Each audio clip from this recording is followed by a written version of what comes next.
हाँ जी, शुरू करते हैं एमसीक्यू सीरीज़। तो जो फर्स्ट क्वेश्चन है वो हमारा इस तरह से, in which of the following sector do income and product flow. ठीक है, इनकम और प्रोडक्ट दोनों का फ्लो होता है, वो आपने इसके बारे में बताना है। तो ये जो मेरे आज के एमसीक्यू है वो किस चैप्टर से रिलेटेड है आपको पता है ना। सर्कुलर फ्लो होता है इनकम का और प्रोडक्ट का, है ना। मतलब सेक्टर बने होते हैं, 2 सेक्टर मॉडल, 3 सेक्टर मॉडल, एक होता है रियल फ्लो, एक होता है मनी फ्लो, है ना। तो इनके बारे में आपको अच्छे से नॉलेज होनी चाहिए कि मनी फ्लो क्या होता है और जो है रियल फ्लो क्या होता है। तो जस्ट 2 मिनट में आपको मैं एक कॉन्सेप्ट समझा देती हूँ। 1 मिनट देखिए, मैं आपको यहाँ पे ना एक कॉन्सेप्ट समझा रही हूँ। आपके पास फॉर एग्जांपल जैसे रियल फ्लो की बात हो रही है, तो रियल फ्लो क्या होता है आपको पता है। एक होता है हाउस होल्ड सेक्टर, है ना, और दूसरा कौन सा होता है आपके पास, प्रोड्यूसर सेक्टर होता है ना। 2 सेक्टर होते हैं। तो आपको पता है कि जो हाउस होल्ड है ना, वो हाउस होल्ड प्रोड्यूसर सेक्टर को क्या देगा। आपको पता है हाउस होल्ड जो है वो प्रोड्यूसर सेक्टर को क्या दे सकता है, वो सर्विस दे सकता है फैक्टर्स की। जैसे वो क्या दे सकता है, लैंड दे सकता है, लेबर दे सकता है काम करने के लिए, कैपिटल दे सकता है और इंटरप्रेन्योर दे सकता है। मतलब जो हाउस होल्ड है उसकी तरफ से क्या मिलेगा, सर्विस की मतलब दे सकता है, फैक्टर्स की क्या दे सकता है, सर्विस दे सकता है। तो फैक्टर कौन कौन से होते हैं, लेबर, लैंड, लेबर, कैपिटल और इंटरप्रेन्योर। ठीक है, और बदले में जो प्रोड्यूसर सेक्टर है वो क्या देगा हाउस होल्ड को, तो वो जो बदले में है वो गुड्स और सर्विसेज देगा, है ना। जो भी प्रोडक्शन होगी मतलब गुड्स और सर्विसेज इसे मतलब सर्विस देगा, समझ रहे हो ना। तो ये जो हम लोग बात कर रहे हैं ना, लेबर, लैंड, कैपिटल देगा और ये इसे गुड्स और सर्विसेज देगा, मनी की तो बात नहीं हो रही यहाँ पे। तो ये कौन सा हो गया, रियल फ्लो हो गया। मतलब रियल फ्लो का मतलब क्या होता है, ये फैक्टर के रूप में दे रहा है और ये गुड्स के रूप में दे रहा है। अभी मैं आपको एक और बता देती हूँ। जैसे मान के चलो आपके पास फॉर एग्जांपल जैसे मैं बात कर रही हूँ यहाँ पे हाउस जो है, 1 मिनट, यहाँ पे आपके पास क्या है, हाउस होल्ड सेक्टर है और यहाँ पे आपके पास क्या है, प्रोड्यूसर सेक्टर है, समझ रहे हो। अब क्या हो रहा है कि ये जो हाउस होल्ड है, ये हाउस होल्ड क्या देगा प्रोड्यूसर सेक्टर को, ये तो आप समझ गए ना। हाउस होल्ड इसे फैक्टर सर्विस देगा, है ना। और ये जो बदले में इसे क्या देगा, गुड्स और सर्विसेज देगा। अब मान के चलो ये जो फैक्टर सर्विस दे रहा है तो ये फैक्टर्स के रूप में अपनी सर्विस दे रहा है, तो बदले में इसे क्या मिलेगा, आप जानते हो ना, बदले में इसे क्या मिलेगा, इसे जो है रेंट मिल जाएगा बदले में। ठीक है, मतलब हाउस होल्ड सेक्टर को क्या मिल जाएगा, रेंट मिल जाएगा, क्योंकि इसने क्या दी थी, लैंड दी थी ना। हाउस होल्ड ने क्या दी थी, लैंड दी थी, तो लैंड के बदले में क्या मिल जाएगा, रेंट मिल जाएगा। और लेबर काम करने के लिए दिया तो क्या मिल जाएगा, वेज मिलेगा ना, हाउस होल्ड सेक्टर को वेज मिल जाएगा। और जो भी कैपिटल दे रहा है तो कैपिटल के बदले में इंटरेस्ट रेट मिल जाएगा। और इंटरप्रेन्योर काम करने के लिए दे रहा है तो प्रॉफिट मिल जाएगा। मतलब कि ये इसको फैक्टर दे रहा है और फैक्टर्स के बदले में अर्निंग भी ले रहा है। ठीक है, समझ रहे हो ना, अर्निंग ले रहा है। अब ये जो प्रोड्यूसर सेक्टर है वो क्या करेगा, प्रोड्यूसर सेक्टर गुड्स और सर्विसेज देगा, मतलब कि कंजम्पशन एक्सपेंडिचर करेगा। और ये जो इनकम आ रही है, जो रेंट के रूप में, प्रॉफिट के रूप में हाउस होल्ड को जो इनकम आ रही है, ये क्या कर देगा, ये प्रोड्यूसर सेक्टर के ऊपर ही खर्च कर देगा, मतलब कि कंजम्पशन के ऊपर खर्च कर देगा।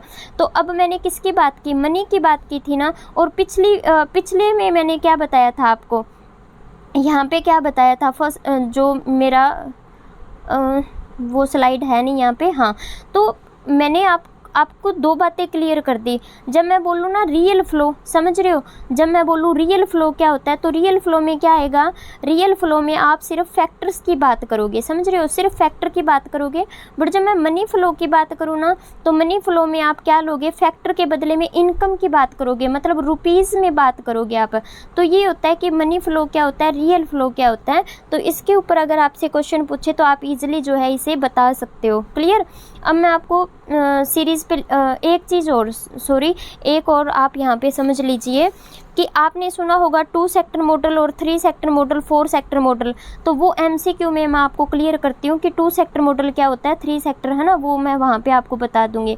एक तो आपने वो रियल फ्लो और मनी फ्लो को अच्छे से ध्यान में रखना है कि रियल फ्लो क्या होता है और मनी फ्लो क्या होता है। अब हमारा जो फर्स्ट क्वेश्चन है वो किसके ऊपर है, ये बोलता है कि following sector do income and product flow, मतलब नीचे वाले सेक्टर्स में इनकम और प्रोडक्ट फ्लो कहाँ पे होता है। तो आपको पता है 2 सेक्टर मॉडल कौन सा होता है।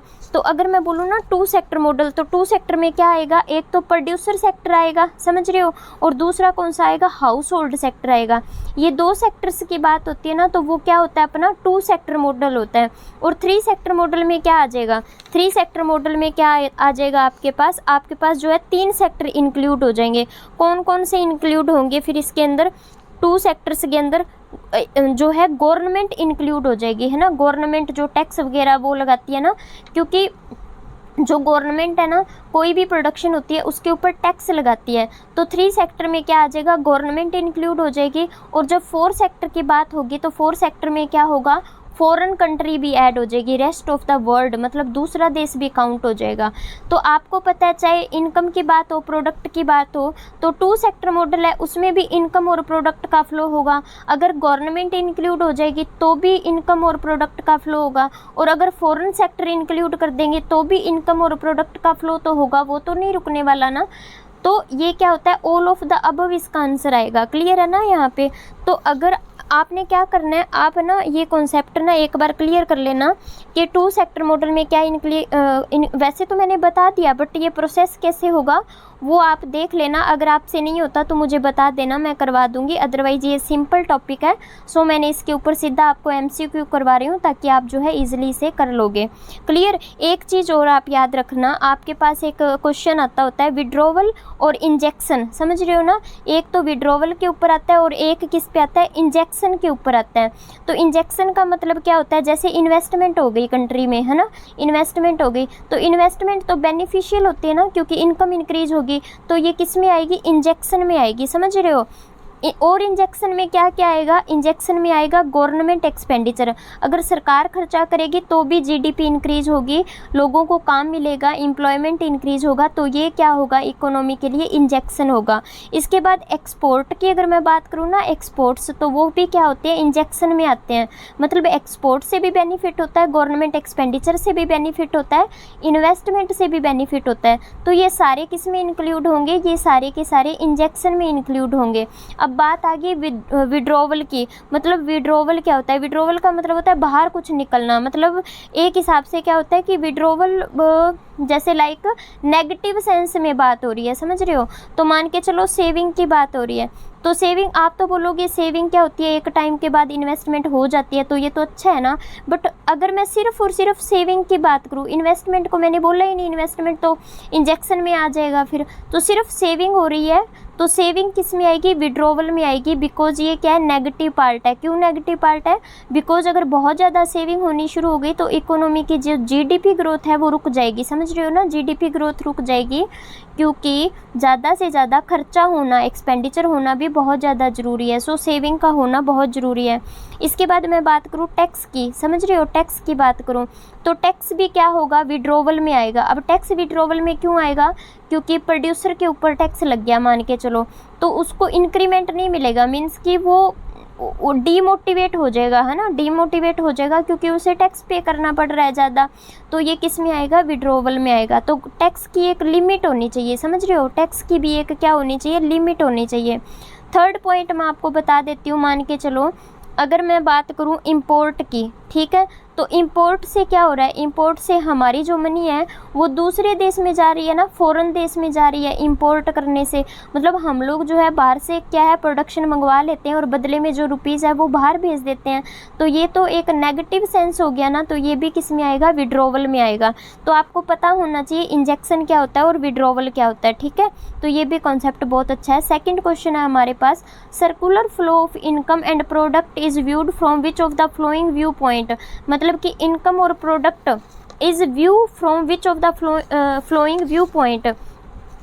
सर्कुलर फ्लो बताना है हमने इनकम एंड प्रोडक्ट का, is view from which of the following viewpoint. मतलब कि रियल फ्लो ऑफ इनकम होता है, मनी फ्लो ऑफ इनकम होता है, या फिर दोनों होते हैं, ये आपने बताना है। तो सर्कुलर जो फ्लो है, सर्कुलर फ्लो है इनकम और प्रोडक्ट का, वो आपको पता है रियल फ्लो में भी होता है और मनी फ्लो में भी होता है। किस तरह से होता है, देखो अगर मैं बात करूँ इनकम और प्रोडक्ट के, तो रियल फ्लो अभी अभी मैंने बताया प्रोडक्ट के रूप में हो जाएगा फिर, और मनी में क्या हो जाएगा, मनी फ्लो में क्या हो जाएगा, जो भी आप फैक्टर यूज़ कर रहे हो बदले में मनी मिल जाएगी, मतलब रुपीज़ मिल जाएंगे। तो इनकम और प्रोडक्ट के व्यू पॉइंट से ये क्या हो रहा है, आपके पास फ्लो तो हो रहा है ना, सर्कुलर फ्लो, मतलब रियल फ्लो भी सर्कुलर फ्लो है और मनी फ्लो भी क्या है, सर्कुलर फ्लो है, रुका हुआ फ्लो तो नहीं है ना। तो इसका जो थर्ड ऑप्शन है वो राइट आंसर होगा इसका, समझ रहे हो। तो इसका जो थर्ड आंसर है ना वो बिल्कुल राइट है, बोथ ए एंड बी इसका जो है आंसर आएगा। इसके बाद थर्ड की बात कर लेती हूँ।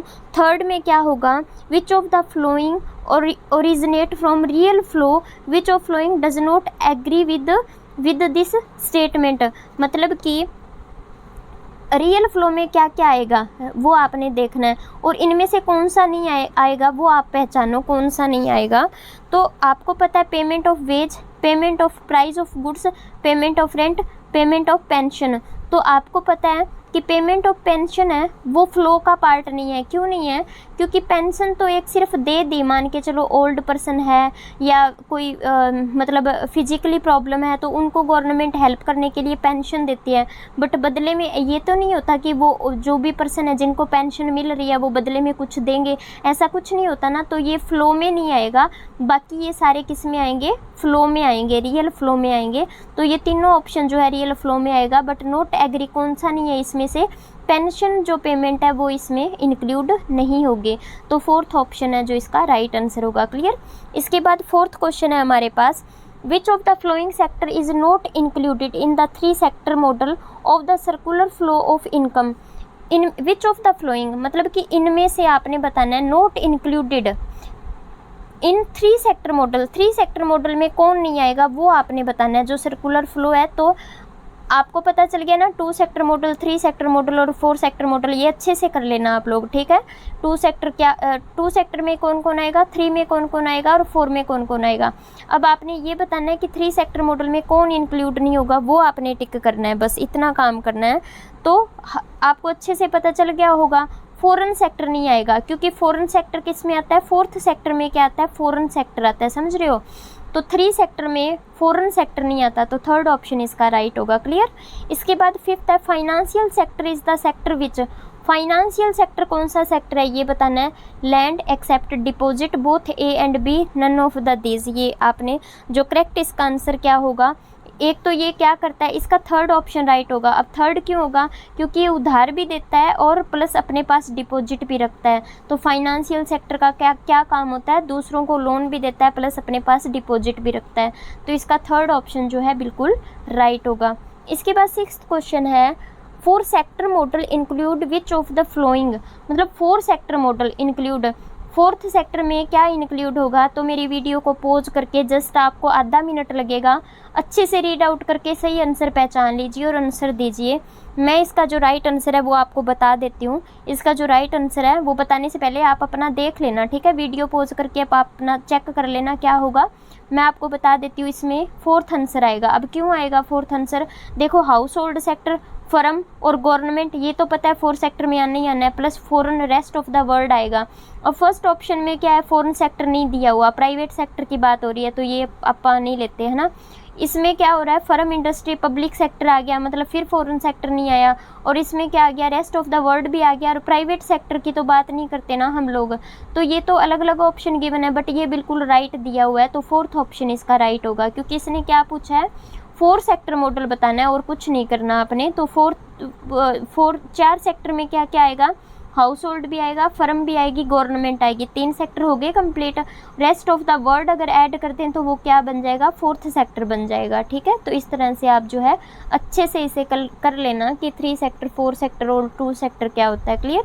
इसके बाद 7th क्वेश्चन है हमारे पास, of the following which is included in withdrawal. मतलब लीकेज बतानी है आपने। विड्रॉवल का मतलब नेगेटिव सेंस हो गया ना, तो आपने विड्रॉवल बतानी है, ठीक है। विड्रॉवल में बतानी है लीकेज कौन सी है, saving, import, tax by the government या ऑल ऑफ द अबव।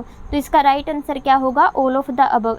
अब ऐसा क्यों होगा, क्योंकि सेविंग भी नेगेटिव सेंस है, इंपोर्ट करेंगे तो भी मनी बाहर जाएगी, ये भी नेगेटिव सेंस है, टैक्स लगाने से डीमोटिवेट होगा प्रोड्यूसर। अगर ज़्यादा टैक्स लगा देती है ना सरकार, तो चाहे प्रोड्यूसर है चाहे कंज्यूमर है, अगर कंज्यूमर की इनकम के ऊपर लगा देते हैं तो कंज्यूमर खर्चा नहीं करता। अगर प्रोड्यूसर के ऊपर ज़्यादा टैक्स लग जाता है तो प्रोड्यूसर भी जो प्रोडक्शन है ज़्यादा नहीं करता। तो ये सारे क्या है, नेगेटिव सेंस हैं। तो ये किस में आएंगे, लीकेज में आएंगे, समझ रहे हो, विड्रॉवल में आएंगे। तो इसका जो फोर्थ आंसर है वो बिल्कुल राइट है। विच of the following is not included in injection, injection में कौन सा इंक्लूड नहीं है, तो पहचानो भाई कौन कौन से इंक्लूड है, फिर एक रह जाएगा वो इंक्लूड नहीं होगा। तो इससे पहले मैं आपको बता देती हूँ, मैंने आपके साथ सारे टॉपिक डिस्कस कर लिए है ना, जो भी एग्ज़ाम में आएंगे। कोई भी प्रॉब्लम हो तो आप मुझसे पूछ लेना। प्लस आप ये जो लेक्चर है आज वाला MCQ वाला, इसमें कोई प्रॉब्लम हो तो कमेंट बॉक्स में पूछ लेना। प्लस अगर आपको ये वाला लेक्चर समझ में आ गया तो प्लीज़ मुझे फीडबैक ज़रूर देना, ताकि मुझे पता चल जाएगा कि हाँ आपको समझ में आ गया, ठीक है। तो अब इसमें से आपने क्या बताना है, इंजेक्शन, नोट इन इंजेक्शन। तो देखो इंजेक्शन में इन्वेस्टमेंट इंजेक्शन होती है, एक्सपोर्ट भी इंजेक्शन में आएगा, कंजम्पशन करना भी बहुत अच्छी बात होती है। सिर्फ और सिर्फ इंपोर्ट है वो किसका पार्ट है, वो विड्रॉवल का पार्ट है। तो फोर्थ आंसर जो है इसका राइट होगा, ठीक है। सॉरी सेकंड, इंपोर्ट, मतलब इंपोर्ट इंक्लूड नहीं होगा, किस में नहीं इंक्लूड होगा, इंजेक्शन में इंक्लूड नहीं होगा। तो इंपोर्ट इसका जो है राइट आंसर है। इसके बाद आंसर की यहाँ पे गिवन है, और मैंने इससे पहले आपको MCQ सीरीज़ है जो नेशनल इनकम के ऊपर है ना, नेशनल इनकम के ऊपर जो है पूरा मैंने आपको बेसिक करवाया, उसके बाद MCQ करवा दिए। अगर आपने अलग से MCQ सीरीज़ करनी है तो मैं ये जो MCQ वाली सीरीज़ है वो फिर से अपलोड करूँगी ओनली MCQ के ऊपर। तो जिन्होंने बेसिक कर लिया वो तो MCQ लगा लेना, और जिन्होंने बेसिक नहीं किया वो पहले बेसिक कर लेना, ठीक है। नेशनल इनकम विद MCQ लिखा हुआ है ना, तो वो आप पहले लेक्चर कर लेना, उसके बाद MCQ कर लेना। तो जैसे आपको ठीक लगे आप कर लेना, अदरवाइज़ जो है कोई प्रॉब्लम हो तो मुझे बता देना, क्योंकि मैंने नेशनल इनकम वाला विद डायग्राम के साथ आपको अच्छे से समझा दिया कि नेशनल इनकम क्या होती है, ठीक है। तो आप जो है वो पहले बेसिक कर लेना, फिर नेशनल इनकम कर लेना, क्योंकि यहाँ से आपको पता है बहुत सारे क्वेश्चन जो है एग्ज़ाम में आए हुए थे, सो आप इसे इग्नोर नहीं करोगे, ठीक है। मिलते हैं आपसे नेक्स्ट लेक्चर में, ओके बाय।